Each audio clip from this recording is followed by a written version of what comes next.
Et McDo, quand tu es dans une cuisine et que tu dois enchaîner, je sais pas, faire 5-6 burgers, tu te dis en fait, qu'est-ce que je fais là? Je pense qu'à un moment, on est à un tournant dans notre vie qui est le début de la vingtaine. Et l'entrepreneuriat, ça rentre quand même vachement, tu vois, dans ce que pourrait proposer une école de commerce. Mais comment on fait pour aller chercher des clients? Comment on fait pour générer de l'argent avec tes prospects, etc. Tout ça, on ne l'enseigne pas et c'est ce que j'aurais aimé avoir. J'ai envie vraiment d'accompagner vraiment un maximum d'élèves. Voilà. Je veux vraiment que limite ils se disent ah, quand j'ai besoin d'aide, horizon tout de suite, ça doit faire une connexion. Bonjour à tous et à toutes, j'espère que vous allez bien. Une vidéo tous les 6 mois, c'est le rythme qu'on s'est fixé sur cette chaîne, mais vaut mieux tard que jamais. Aujourd'hui, Hugo Comlan qui nous fait le plaisir de venir sur la chaîne, de Grenoble en plus. Tu as fait le trajet jusqu'à Lyon pour venir parler de ton expérience en école de commerce. Donc mec, franchement, trop cool de t'avoir sur la chaîne. Est-ce que tu peux commencer par te présenter très rapidement par rapport à ton parcours et par rapport à ce que tu fais aujourd'hui? Ouais, bah bien sûr. Bah, déjà, merci de me recevoir. Avec C'est cool plaisir. de ta part. Et oui, du coup, bah, je m'appelle Hugo. Je suis en école de commerce, je suis SGEM. J'ai intégré cette année. J'ai fait 3 ans de prépa. Et donc, parallèlement à ma L3, je me suis lancé dans l'entrepreneuriat. Donc, je pense qu'on en parlera. Ouais, carrément. Bah écoute, premier point commun, donc les 3 ans de prépa. Donc là, ça fait depuis septembre 24 que tu es en école de co. Ouais. Donc, bah, première question, qu'est-ce que ça fait de finalement être en école de co? Euh, un peu comme tout le monde, je pense qu'au début, quand tu as fait tes concours, tu te dis ouf, tu vois, genre ça fait 3 ans. Mhm. Pendant les vacances, tu kiffes un peu moins parce que bon, t'es plus dans le rythme de la prépa, t'es plus là en train de faire des sujets chaque semaine, etc. Donc à un moment donné, faut trouver du temps pour s'occuper. Une fois en école, là tu commences à t'amuser, il y a des assos et tout, etc. Et plus t'avances, plus tu te dis ah ouais, là c'est chaud, je regarde un peu la prépa parce que là on n'est pas stimulé intellectuellement. Donc en gros, C'est ça en fait. Les premières semaines en école de co, t'as l'impression, t'es aux anges, tu découvres tout un nouveau monde. Tu découvres beaucoup de monde, enfin, beaucoup de gens, d'assauts, tout ça, c'est très cool. Et puis vient la question de bah, finalement, qu'est-ce que je fais? Qu'est-ce que je fais? C'est quoi l'objectif c'est tout maintenant? pourquoi je paye. Enfin, je sais pas si toi ça te le fait. Ouais, bah oui, forcément.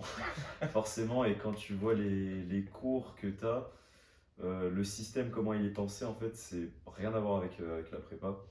Et on en parlera plus tard dans la vidéo. La problématique, vraiment, c'est en quoi ça te forme? Est-ce que ça te forme pour l'entrepreneuriat? Moi, je pense que non. C'est une question qu'on approfondira. Mais plus généralement, ouais, j'avais vu une vidéo, je crois, c'est de Clément Entreprendre. Tu sais, c'est un mec à HEC, là, Ouais, soit l'hier. voilà, il fait des vidéos. Il a fait une vidéo où il a démonté le système des écoles de co. Ouais. Comme quoi, en fait, tu n'avais pas de compétences, in fine. En fait, tu apprenais des bases sur un peu tout et n'importe quoi, mais tu n'approfondis aucun domaine, aucun sujet en particulier. Et ça, je pense globalement que c'est vrai dans le sens où c'est plutôt à l'élève d'aller chercher des formations complémentaires, euh, d'aller chercher des doubles diplômes, des spécialisations en particulier. Mais en tout cas, le système, il n'est pas fait pour vous pousser à justement vous spécialiser vraiment dans une compétence en particulier. Et même pour les corps de métier les plus prestigieux qui sont vraiment mis en avant en école de co, tout ce qui va être M&A, conseil en stratégie, en fait, c'est plus, j'ai l'impression, quand tu arrives dans ces métiers-là où tu te formes, on va te former véritablement. Donc, ouais, c'est ça qui pose problème, c'est qu'en fait, quand tu es en école de co, tu te dis, bon, l'objectif, en fait, ça va être d'intégrer tel ou tel métier assez prestigieux. Si tu n'es pas dans l'optique entrepreneuriat, et du coup, bah, il faut attendre de finir l'école de co pour véritablement commencer à te former. Donc, c'est ça qui pose problème, en tout cas, de mon expérience à moi, et je pense que toi, ça doit être un peu pareil. Comment tu l'as vécu? Bah, en fait, je, sais pas, je pense que je vais apporter un petit peu plus de nuances dans le sens Mm. où, en fait, je pense que les écoles elles sont un peu en retard, tu vois. 10 ans en avant, j'aurais dit qu'en vrai, les écoles c'est justifié par rapport au parcours que les gens aujourd'hui, enfin, à l'époque, voudraient faire, Mm. dans le sens où la plupart des gens, déjà, les écoles coûtaient moins cher, et surtout, la plupart des gens, ils y allaient parce qu'ils savaient qu'à la fin, ils allaient faire du M&A, du conseil. Enfin, c'était vraiment ça le but. Mais Ouais. le problème, c'est que on est dans une génération qui a changé, je trouve, hein. On est plus porté sur l'entrepreneuriat. Et l'entrepreneuriat, ça rentre quand même vachement, tu vois, dans ce que pourrait proposer une école de commerce. En tout cas, je me dis que c'est ce qu'on pourrait attendre d'une école de commerce. Sauf qu'elles sont en retard et elles n'ont pas assez développé ce côté entrepreneuriat. Et du coup, comme tu as dit, et comme aussi Clément Entreprend dans sa vidéo l'a dit, En fait, les écoles, elles vont juste te donner une introduction au cours. Parce que nous, on a eu un cours, et ça s'appelait vraiment comme ça, c'était Introduction à l'entrepreneuriat. Mhm. Mais c'est vraiment une introduction, on va juste te parler des différents types de sociétés qui existent, de différents types d'entrepreneurs, etc. Mais comment on fait pour aller chercher des clients? Comment on fait pour générer de l'argent avec tes prospects, etc. Tout ça, on ne l'enseigne pas et c'est ce que j'aurais aimé avoir. Bah, c'est ça le truc, c'est que quand tu payes 20K l'année, tu te dis j'ai pas envie de faire que des introductions. Ouais, on veut un retour aussi sur investissement. C'est ça, il faut. Bah, c'est pour ça que je disais, ouais, il faut. Bah, soit vous vous formez tout seul dans l'entrepreneuriat et donc bon, vous acceptez un peu que l'école va vous apporter sur d'autres domaines, on en parlera, tout ce qui est réseau, tout ce qui va être incubateur, tout ça. Ou soit vous allez chercher des formations complémentaires du style double diplôme. Moi, c'est ce que je fais actuellement. Je me suis engagé sur le double diplôme de droit à l'EM. Je sais pas si je l'avais dit à l'époque. De quoi? Ah, je savais pas. Ah, tu savais pas? Putain. Ouais, voilà, tu l'apprends en live. Ouais, ouais, je suis en double diplôme de droit. Pour l'instant, c'est pas encore double diplôme parce qu'on fait juste des cours de remise à niveau. Parce que bah, on n'a pas de connaissances en droit. Ouais, Mais voilà, si tout se passe bien et que je continue sur le parcours, l'année prochaine, je suis à la fac de droit de Lyon. Et dans 2 ans, bah, j'aurai mon double master. Donc voilà, si tout se passe bien. Mais ouais, moi en tout cas, j'avais besoin vraiment d'avoir des compétences bien techniques qui me permettent vraiment de me distinguer de la masse des étudiants d'école de co en tout cas. Mais du coup, vas-y, Horizon Prépa, t'es là pour en parler, donc je te laisse faire ton instant promo. Ah, let's go, donc Horizon Prépa. Nous, notre but, c'est vraiment d'accompagner les étudiants qui ont des difficultés en prépa. Parce qu'on le sait, quand on n'est pas dans les meilleures prépas de France, c'est très difficile d'aller chercher un top 5, voire même un top 3. Donc nous, c'est notre but, hein, c'est de faire en sorte que les élèves qui viennent chez nous aient les capacités d'aller chercher un top 5. Donc, grâce aux cours que Avisa donne, mais aussi d'autres professeurs. Et donc, nous, notre offre, c'est assez simple. Donc, il y a des cours mensuels, entre 6 heures et 8 heures par mois, avec des professeurs qui ont excellé au concours, donc qui ont eu minimum 17 dans la matière où ils enseignent. Donc, Hamza, lui, il donne des cours de maths. En maths, il a eu 17 en maths parisienne. Alors, voilà, c'est excellent. Euh, et donc, aussi, s'ajoute du coaching avec un coach d'HEC qui est là pour travailler sur l'organisation et puis la gestion du stress pour les élèves, parce que voilà, surtout pour les élèves en deuxième année qui ont passé des concours dans des gros instituts, c'est pas stressant voilà, d'arriver dans une prépa où il y a une foule d'élèves avec le même pull, de promo, etc. Ça peut être stressant, donc nous on travaille dessus. C'est des choses qui ne sont pas du tout travaillées en prépa. On le fait chez Horizon Prépa. Et tous les mois, donc soit moi ou soit un membre de l'équipe, on appelle les élèves pour faire un suivi des notes pour voir si vraiment chaque mois ils progressent. Donc, en gros, voilà, voilà comment se Ouais. compose un petit peu nos offres. C'est parfait, écoute. Donc ouais, s'il y a des gens qui sont intéressés, qui passent par là, qui peut-être vous êtes intéressés par l'accompagnement que ça pourrait vous apporter, que ce soit en maths, peut-être avec moi. Je sais que j'ai encore quelques créneaux de maths que je peux allouer dans la semaine ou peut-être aussi avec d'autres professeurs dans d'autres matières. Bah écoutez, on vous met un lien dans la description pour que vous puissiez réserver un appel avec un membre de l'équipe et voir ce qu'on peut mettre en place en ce sens. Écoute, les questions que je voulais te poser là par rapport à Horizon. Donc, question cash. Horizon, est-ce que ça vient d'une envie d'entreprendre? Est-ce que ça vient d'une envie de faire de la thune? Est-ce que ça vient vraiment de cette envie de s'engager peut-être pour l'égalité des chances, pour la réussite des élèves? Ou peut-être est-ce que c'est les trois à la fois? Ouais, bah, c'est ce que j'allais dire, c'est les trois à la fois. Donc, déjà, premièrement, en fait, la première raison, en fait, elle est un peu liée avec les deux premières choses que tu as dit. Donc, l'envie de faire de l'argent, mais aussi d'aider les gens. Dans le sens où, évidemment, on est dans un monde où voilà, on parle beaucoup d'entrepreneuriat. On aime beaucoup le délire, tu vois, de faire 20 000 euros par mois, 10 000 euros par mois. Moi, j'ai pas d'objectif comme ça, mais j'avais envie quand même, tu vois, de générer un peu d'argent avec un projet qui me tient à cœur. Et donc là, oui, on donne Ça te ferait pas kiffer de faire 20K par mois? Ah si, ça me ferait kiffer. Mais à court terme, c'est pas l'objectif que je donne, tu vois. Donc là, Ouais. le but, c'est vraiment d'accompagner le plus d'élèves possible. Et en fait, limite, ce qui me fait le plus plaisir, c'est vraiment de voir les élèves qui sont satisfaits des cours, tu vois. Bah, comme je t'ai dit, quand je les appelle et qu'ils me disent qu'ils sont satisfaits par les cours que tu donnes, tu vois, moi je suis très content et même moi aussi je suis très content de te le dire, tu vois, que ce soit en vidéo ou même genre quand on s'appelle, etc. Bah, moi je suis très content de ça. Parce que je me dis que ce qu'on fait, tu vois, ça a un sens et que les élèves apprécient. Et d'un autre côté aussi, ça vient aussi d'une envie entrepreneuriale. Donc ça, c'est la troisième raison. Parce qu'en fait, moi j'ai déjà fait, tu sais, des. J'ai pas envie de dire de petits boulots, parce qu'en vrai, il n'y a pas de petits boulots, mais tu vois, j'ai travaillé à McDo, j'ai travaillé à Carrefour aussi en tant qu'employé commercial. Mm. En fait, c'est des métiers où, enfin, en fait, on est vite remplaçable et j'ai pas l'impression d'avoir un sens, tu vois. Bon, encore Carrefour, ça va, parce que je parle aux clients, mais McDo, quand tu es dans une cuisine et que tu dois enchaîner, je sais pas, faire 5 6 burgers en 2 minutes, tu te dis en fait, qu'est-ce que je fais là? Genre, c'est ça ma vie, est-ce que j'ai envie de continuer là-dedans? Et en fait, pas du tout. Et donc, moi, ce que j'ai envie de faire, c'est de bah, voilà, travailler Mm. dans un métier dans lequel, en fait, ça aurait du sens. Et pour moi, l'entrepreneuriat, en fait, Ouais. ouais, c'est pour moi, en fait. Mais tu sais que là, vrai de vrai, tu as parlé d'une notion qui est assez intéressante, c'est le fait d'être remplaçable.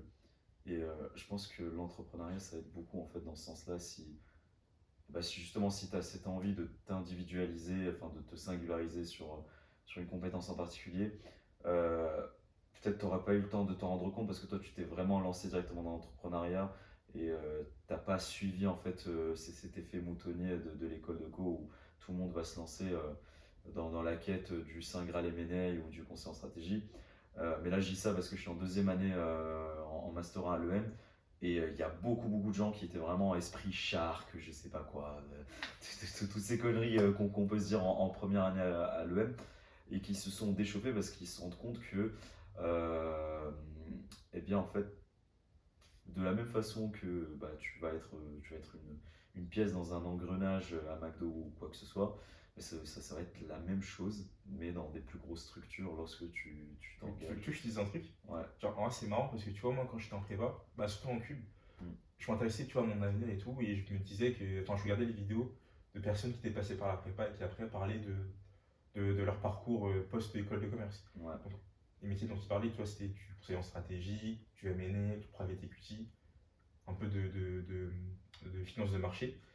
Tu vois, moi, ça me faisait rêver parce que quand on me disait, ouais, tu deviens, je sais pas, managing director Mm. ou partner et tu touches 1 million par an, je sais pas quoi. Alors moi, j'ai des stages d'analyse, je me dis, ah, ok, Mm. ça, c'est vraiment ce que je veux faire, tu vois.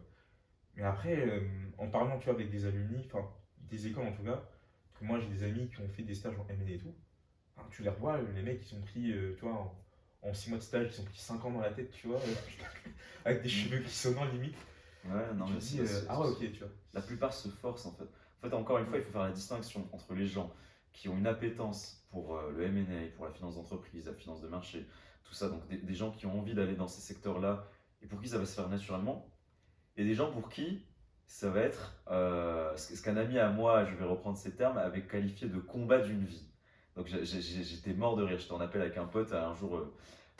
C'est Walid hein, qu'on avait eu Ah oui, sur la ouais, chaîne. Je lui avais dit est-ce que tu veux pas aller en M&A et tout ça. Il m'a dit non, c'est mort, ça va être le combat d'une vie tu sais, de me lever à 8h du mat, aller travailler jusqu'à 2h. Il m'a dit c'est juste pas naturel pour moi. Et donc en fait, je vais perdre davantage de temps à me forcer, à forcer ma nature à aller dans ce sens-là. Là où en fait, il suffirait peut-être juste de faire en fonction de ce qui te plaît et là où tu pourrais être bon. ouais, c'est ça. En fait, en Et vrai, si t'aimes le M&A, en vrai, il n'y a pas de souci, tu vois, fonce, il mm, faut y aller.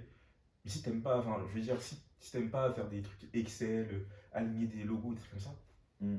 enfin, ta vie n'aura aucun sens. Ouais, C'est là, juste. là, là, on va se faire beaucoup d'ennemis parce que je suis sûr que le MNS c'est pas juste aligner des Excel, enfin des logos Non, sur bien des sûr, slides. je caricature. Mais bref, je reviens à l'entrepreneuriat. C'est que l'entrepreneuriat, ce qui est cool avec ça, c'est qu'au moins tu sais que tu vas aller vraiment te distinguer sur une niche en particulier en apportant un certain produit parce que l'entrepreneuriat, en tout cas dans beaucoup, enfin, la majorité des secteurs, tu peux pas proposer exactement le même produit que les autres et t'en sortir. Tu es obligé de te distinguer par quelque chose.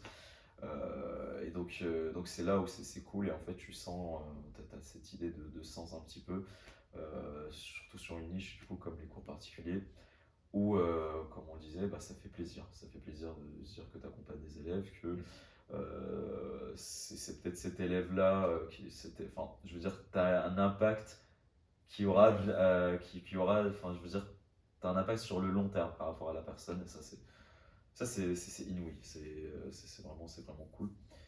Donc voilà, en tout cas par rapport à ça, l'autre question que je voulais te poser, c'est le quotidien d'un entrepreneur en école de co. C'est quoi?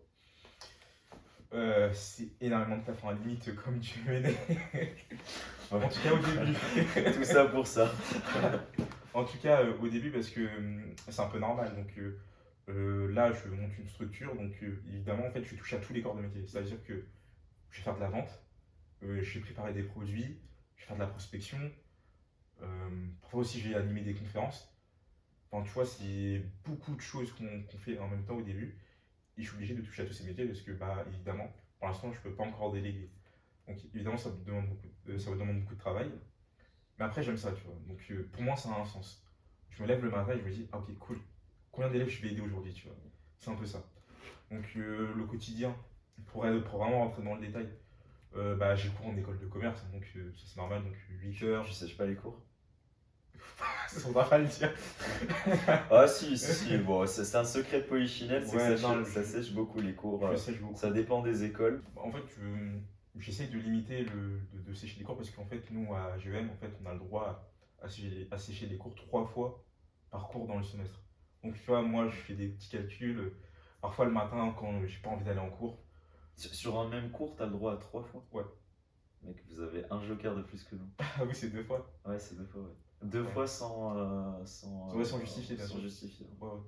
Donc, en gros, généralement, bon, on va faire comme si je séchais pas les cours. Du coup, j'ai des cours de 8 h, tu vois, à 16 h 30 la plupart du temps. Donc là, je suis en cours, mais généralement, bah, en fait, je travaille sur Horizon. Donc moi, ce que je fais, c'est que je ne vais pas dire que j'apprends le cours parce qu'il n'y a pas besoin de l'apprendre, mais en gros, je le lis un peu en avance. Comme ça, genre en même temps que je travaille sur Horizon, j'écoute d'une oreille distraite ce qui se fait en cours. On a beaucoup de travaux de groupe, donc en vrai, tu vois, on fait ça rapidement, tu vois. ChatGPT, notre ami, à l'école. C'est aussi ce secret de polichinelle, mais bon, Ouais. faut dire ce qui est. Ouais. ChatGPT ouais, le sent. Beaucoup de ChatGPT. Mais du coup, ouais, c'était un peu la question que je voulais poser, c'est comment est-ce que tu arrives à jongler vis-à-vis de tout ça? C'est que forcément, tu mets les priorités sur ce qui t'importe vraiment, à savoir ta boîte.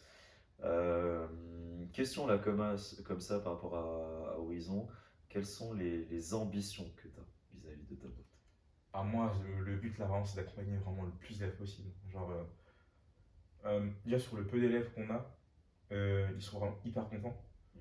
Moi, en tout cas, moi, ça me réjouit vraiment. Et je te le dis, tu vois, sincèrement, tu vois, c'est vraiment du fond du cœur. Quand je les appelle et qu'ils me disent que ouais, ils sont trop contents des cours, qui parfois me remercient de les avoir appelés pour proposer ça, en fait, ça me rend trop heureux et je me dis, en fait, c'est un peu de la dopamine, tu vois. C'est un peu de dopamine. J'ai envie de réitérer. Ça va faire un cours de psychologie, de neurosciences. Exactement.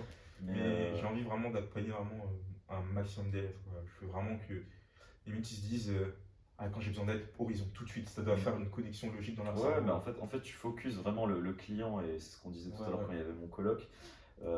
C'est que quand tu fondes une startup, tes premiers clients, en fait, tu all-in sur eux, tu leur donnes tout et ouais, non, là pour le coup, vraiment, on fait pas, je mytho pas, il n'y a rien du tout. On peut citer l'exemple de l'élève que j'ai moi en espagnol, sur lequel toi, concrètement, la boîte perd de l'argent parce que tu me payes plus cher que ce que lui il te paye. Si je dis pas de conneries, non? Ouais, c'est ça. En fait, nous, on essaie quand même d'avoir des prix assez attractifs pour que ça soit plus accessible à plus de monde. Donc, nous, nos cours sont en petits groupes. Donc, c'est vrai que parfois, dans un cours, quand il y a une seule personne, voilà, on n'est pas rentable. Mais si dans nos groupes, je sais pas, il y a 2-3 personnes, là, tout de suite, on dégage une petite marge. Donc, pour l'instant, le but, c'est pas vraiment de faire énormément d'argent, c'est vraiment d'accompagner le plus d'élèves possible. Et voilà, de faire en sorte que les élèves, au moins, quand ils sont chez nous, ils aient la résultats qu'ils veulent. Pour rebondir par rapport à ce qu'on avait dit tout à l'heure vis-à-vis de l'environnement en école de commerce, on est d'accord sur le fait qu'au niveau des cours, les cours ils vont pas t'apporter tant que cela vis-à-vis de l'entrepreneuriat, parce que par définition, ce que toi tu vas faire, ça va être quelque chose d'assez niche, et on peut pas tout explorer en école de co. Mais autre sujet qui me paraît quand même fondamental, c'est le rapport au social, c'est le rapport aux autres, le rapport à tout ce qui va être l'associatif, au fait que, arrivé en école de co, tu sors de prépa, tu as envie de kiffer un petit peu quand même, et tu as l'environnement qui te dit, mec, il faudrait que tu kiffes un petit peu, parce que si tu kiffes pas maintenant, quand est-ce que tu vas kiffer? Donc comment est-ce que tu gères tout ça? Comment est-ce que toi tu l'as vécu? à GEM, parce que je sais qu'à l'EM, je le dis franchement, moi en pré-master ça n'a pas été évident. Peut-être qu'il y en a qui ont d'autres ressentis totalement différents dans mon école, et c'est pour ça qu'en fait ça dépend tellement des gens. Et moi globalement, ouais, quand j'ai voulu fonder une boîte en pré-master, j'avais un peu cette pression par rapport au fait que je passais peut-être à côté de quelque chose, par Mm. rapport à La peur de rater une opportunité. ouais, tout l'associatif, tout ça. Je me disais c'est quelque chose que je vais peut-être vivre qu'une seule fois et tout. Et donc peut-être peut-être qu'il faudrait que je all-in Ouais. l'associatif, ouais, et pas l'entrepreneuriat. Mais bon, je savais que dans ma tête c'était plus l'entrepreneuriat. Et toi, de ton côté, comment est-ce que tu l'as vécu ça? Bah, tu vois, sur cette problématique-là, pour le coup, je ne serais pas totalement d'accord avec toi, dans le sens où moi, je me connais, en fait, je suis quelqu'un d'extrêmement sociable. C'est-à-dire que tu me lâches dans une soirée, enfin, moi, je bois pas d'alcool. À chaque fois, les gens me demandent Mm. si je suis bourré, parce que je suis tellement le fou que, tu vois, genre, je parais comme si j'étais bourré. Ça, c'est dingue, et du coup on le garde au montage ça. On peut le garder au montage si On tu peut le veux. garder au montage. On peut le garder. C'est parfait, mec. Mais, et donc, par rapport à ça, donc moi, je me dis que, par exemple, moi, j'ai fait une prépa, j'ai fait 3 ans. Mm. Si je me coupe de tout, en fait, je sais bien que si je sors dans la rue, tout de suite là, je me fais deux potes, tu vois. Moi, j'ai pas de souci à peut-être pas me faire des amis, mais tu vois, créer des connexions avec les gens. Mais Donc, ça, c'est pas évident, tu sais, en pré-master, vraiment, en tout cas, moi de mon côté à l'EM, c'était vraiment, il faut boire en soirée, il faut faire des coins-coins. Je sais pas si vous avez ça à GEM. des coins-coins. Ouais, c'est un jeu d'alcool à la con Ouais. où Bah, tu t'as vois, des moi, je connais gobelets. pas. Bon, bref, chaque école a Ouais. ses jeux. Le Ok. CP, ils ont le Five, ils ont le Stack, enfin bref, il y a tellement de jeux d'alcool. Et en pré-master, en fait, je voyais pas trop comment est-ce que tu peux vraiment arriver à affirmer ta personnalité. Parce qu'en fait, si tu commences à affirmer ta personnalité, T'as euh, vraiment ressenti une pression par rapport à ça?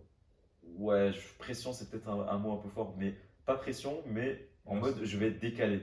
Je ok. vais être décalé. Et peut-être que dans un certain sens, je pense que c'est le cas. Parce que cette année, bah, par exemple, moi j'ai arrêté de boire. Voilà. Ok. Par Bah, bonne résolution. bonne résolution, écoute, résolution de 2025. Ok. Même un petit peu avant 2025, ça faisait un petit moment. Ouais, je commençais à faire des petites expériences en soirée, voir si je pouvais kiffer sans alcool. Mm. Et bah, finalement, les Ouais, tu vois, expériences sont concluantes en fait. Ouais. C'est que globalement, si une soirée est bien, t'as pas besoin Ouais. de t'alcooliser la gueule. Euh, mais du coup, ouais, ce que je rebondis par rapport à ça, c'est que ben, il y a des gens maintenant en école qui font la remarque en mode ouais, c'est un peu dommage que tu arrêtes de boire et tout, t'es sûr. Mais en fait, juste maintenant, j'ai accepté que tu peux pas être non plus pote avec tout le monde, Ouais, c'est ça. et qu'en fait, il faut mieux choisir tes groupes de potes. Je remarque en deuxième année à l'EM, c'est que on est beaucoup à avoir développé une sorte de flemme sociale dans le sens où bah maintenant on traîne vraiment juste avec les gens avec qui on a envie de traîner. Là où en pré-master, eh bah, tu te dis ouais, il faut que je parle à un maximum de monde parce qu'on t'arrive en école de co, on te dit le réseau, le réseau, le Mm. réseau. Et Ouais. tu penses que le réseau, bah, en fait, c'est parler à un maximum de monde en allant dans les soirées, etc. Et tu as toujours ce fear of missing out. Surtout que le système ASSO, encore une fois, à l'EM, il est très bien foutu. C'est-à-dire que chaque semaine, on te fait croire qu'il y a l'event du siècle qui est en train de tomber.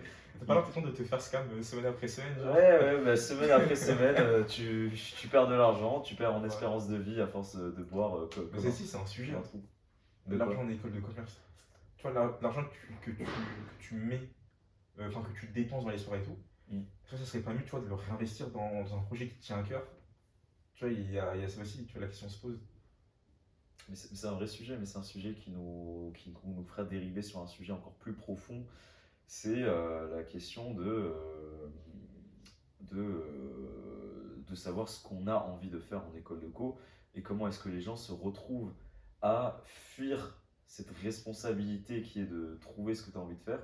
Parce que ça fait peur quand tu as fini ta prépa et que là vient la question de ok, maintenant qu'est-ce que je veux faire, qu'est-ce que je veux faire de ma vie, parce que là on commence à rentrer un petit peu dans la vraie vie. Enfin, il y a la vraie vie qui arrive en sortie d'école. Mhm. Là, ça commence à faire peur. Et bah, du coup, il y en a, en fait, ils suivent le mouvement. Et le mouvement, il passe par le fait de faire des soirées. Et en fait, en soirée, on te rassure en te disant, t'inquiète, bah, le parcours classique, c'est faire une césure. Une césure, tu fais un premier stage dans tel truc pour chercher un stage en M&A par la suite. Et donc, voilà, t'as l'impression que tu t'es rassuré, que c'est bon, t'as tracé ton chemin. Et ça, encore une fois, je pense que c'est problématique si c'est pas toi qui l'as vraiment choisi et que tôt ou tard, tu vas te poser certaines questions. Après, tu vois, il y a certaines personnes qui aiment ça, tu vois. Il y a des personnes qui, de fait, préfèrent que les autres prennent des décisions à leur place. Parce que aussi, c'est comme tu as introduit le terme de responsabilité. C'est une responsabilité de se dire que, ouais, bah, de ma vie, je veux faire ça. Et tu vas mettre des choses en place pour avoir ce que tu veux. Par exemple, moi, j'ai pris le risque de faire l'entrepreneuriat. Ça peut marcher, ça peut ne pas marcher, tu vois, mais j'ai pris le risque. Et c'est ma responsabilité. Ça aurait été plus simple pour moi de me dire, bah ok, bah, je vais faire comme tout le monde, je vais essayer de faire du réseau, trouver un stage en M&A, etc. Parce qu'en fait, tout sera arrivé sur un plateau pour moi.